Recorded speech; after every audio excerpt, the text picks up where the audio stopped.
कहानी भीड़ भरा आसमान। जून 2099 की यह सुबह बहुत गर्म थी। नीले आसमान में तैरते विशेष प्रकार के पदार्थ से बने नारंगी बादल हवा को फिल्टर कर रहे थे।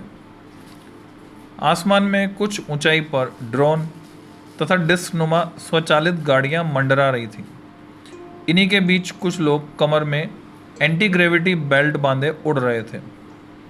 धरती पर तो ज़्यादा जगह बची नहीं थी, इसलिए ज़्यादातर ट्रैफिक आसमान के रास्ते ही चलता था।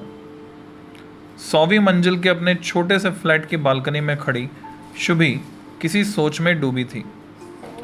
दरअसल उसे जॉगिंग करनी थी, पर वह अपना वर्चुअल रियलिटी डिवाइस कहीं रखकर भूल गई थी। वर्चुअल रियलिटी जो होता नहीं वो भी दिख जाता है। वर्चुअल यानी आभासी। माँ, उसने आवाज़ लगाई, तुमने उसे फिर खो दिया। गनीमत है कि घर की हर चीज़ कंप्यूटराइज्ड है। कहते हुए माँ ने कलाई में पहने स्मार्टफोन पर कोई कमांड दी। तुरंत बीप बीप की तेज़ आवाज़ कमरे में गूंजने लगी। जाओ, उसकी लोकेशन तुम्हारे तकिए के नीचे है। शुभी दौड़कर अंदर गई और अपने तकिए के नीचे से हेयर बैंड जैसा डिवाइस निकाला। बालकनी में आकर उसने सिर पर डिवाइस को फिट कर लिया। Device on. उसके कहते ही पूरा वातावरण बदल गया। भीड़ भरे आसमान की जगह अब हरे भरे बगीचे का दृश्य सामने आ गया, जहां रंग बिरंगे फूल और खूबसूरत फव्वारे दिखाई दे रहे थे। फूलों से निकलने वाली भीनी सुगंध और पैरों के नीचे प्रतीत होती हरी घास के बीच जॉगिंग करने में शुभी को मज़ा आ रहा था।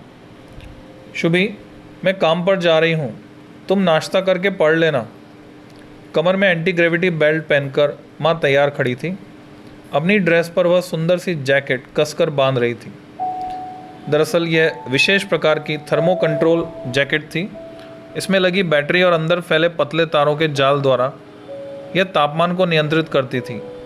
यह शरीर को एसी की तरह ठंडक और हीटर की तरह गर्मी दे सकती थी। पंखे, कूलर, एसी, हीटर व रजाई कंबलों के दिन लग चुके थे। माँ ने शुभी का माथा चूमा और बालकनी के टेक ऑफ पॉइंट से उड़ गई। शुभी इस बार गर्मी की छुट्टियों में चंद्रमा पर घूमने जाना चाहती थी। जब माँ वापस आएंगी तो कहूँगी, सोचते हुए उसने कमरे की स्क्रीन नुमा दीवार पर समाचार चैनल लगा दिया। समाचार आ रहा था कि पृथ्वी के पहले ग्लोब कमांडर का चुनाव हो चुका है और वह शपथ लेने के लिए ग्लोब सेंटर की भव्य इमारत की ओर जाने वाले हैं। पृथ्वी के अन्य देश भी अब 6 मुख्य देशों फ्रांस, अमेरिका, रूस, ब्रिटेन, इंडिया व चीन यानी फार्बिक में शामिल हो गए थे। ग्लोबल वार्मिंग, पॉपुलेशन बॉम्ब, आतंकवाद जैसी चुनौतियों से निपटने के लिए फार्बिक देशों ने मिलकर एक संस्था बनाई थी, जिसके प्रमुख के रूप में ग्लोब कमांडर का चुनाव किया गया था। सुनो मेरी बात, सहसा शुभी के कान के पास कोई फुसफुसाया। उसने चौंक कर देखा। बड़ी बड़ी हरी आंखों वाली एक सुंदर लड़की उसके पास खड़ी थी। वह किसी होलोग्राम इमेज की तरह दिख रही थी। उसने शरीर से चिपकी हुई शानदार पोशाक पहन रखी थी, जिस पर कई तरह के सेंसर व इंडिकेटर चमक रहे थे। कौन हो तुम, कोई एलियन? शुभी ने पूछा। अरे नहीं, मैं रोमा, तुम्हारी तरह मनुष्य ही हूँ, भविष्य से आई हूँ। तुम मुझे काल यात्री कह सकती हो। तुम यहाँ क्यों आई हो? शुभी को कुछ समझ में आया। पृथ्वी को सर्वनाश से बचाने। क्या कहा? सुनकर शुभी के तो तोते उड़ गए। दरअसल मैं प्राचीन इतिहास पर किताब लिख रही हूँ। इसी सिलसिले में पृथ्वी के विशिष्ट लोगों का इंटरव्यू लेने आई थी। इंटरव्यू? अतीत के लोगों का? शुभी कुछ नहीं समझी। देखो, ये थॉट स्कैनर है। 21वीं सदी के जीनियस व्यक्ति इयॉन रस्क के न्यूरोलिक प्रोजेक्ट का कमाल। इससे लोगों के विचार पढ़े जा सकते हैं। हम अपने सवालों की लिस्ट तैयार करते हैं और लोगों के दिमाग पढ़कर उनका उत्तर समझ जाते हैं। मैंने अभी प्रथम ग्लोब कमांडर का इंटरव्यू लिया। पता चला कि वह एक सिरफिरा आतंकवादी है जो पूरी पृथ्वी को ख़त्म करना चाहता है। वह बहुत खुश है क्योंकि जल्दी ही उसे मौका मिलने वाला है, रोमा ने चिंता भरे स्वर में बताया। शुभी सारी बात समझ गई।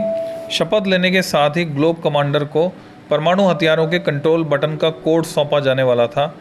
तो क्या दुनिया कुछ ही पलों में नष्ट होने वाली है? सोचते हुए शुभी ने ध्यान से शपथ लेने जाते ग्लोब कमांडर की ओर देखा।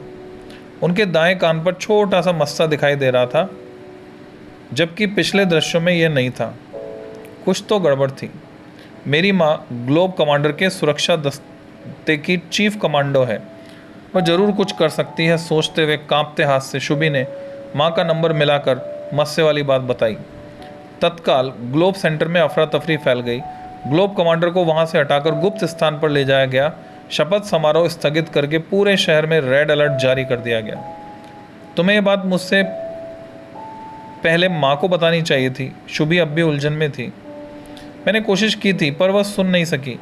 हर कोई हमारे सिग्नल को पकड़ नहीं पाता, लेकिन तुमने वे संकेत पकड़ लिए, कहते हुए रोमा मुस्कुराई। कुछ घंटों बाद शुभी डाइनिंग टेबल पर पापा के हाथ का बना मज़ेदार पास्ता खा रही थी। वह कोई हमशक्ल बहुरूपिया था जिसने असली ग्लोब कमांडर की जगह ले ली थी। माँ ने बताया, दरअसल शपथ ग्रहण के लिए निकलने से ठीक पहले ग्लोब कमांडर वॉशरूम गए थे। वहाँ केयर टेकर के रूप में वह बहुरूपिया भी मौजूद था। उसने ग्लोब कमांडर को बेहोश किया और उनकी जगह खुद बाहर आ गया। परमाणु हथियारों का कमांड कोड मिलते ही वह धमाका करने वाला था। वह पकड़ा गया है, अब सब ठीक है। अचानक कमरे की स्क्रीन वॉल पर असली ग्लोब कमांडर का मुस्कुराता चेहरा दिखाई देने लगा। वह कह रहे थे, हम सबको तुम पर गर्व है शुभी। एक भव्य समारोह में तुम्हें सम्मानित करने के साथ ही चंद्रमा पर 2 हफ्तों की सैर का इनाम भी दिया जाएगा। वाह, बेटी हो तो ऐसी, मम्मी पापा ने खुश होकर एक साथ कहा। मन ही मन रोमा का धन्यवाद करते हुए शुभी उठकर खड़ी हो गई। चंद्रमा की सैर के लिए पैकिंग भी तो करनी थी।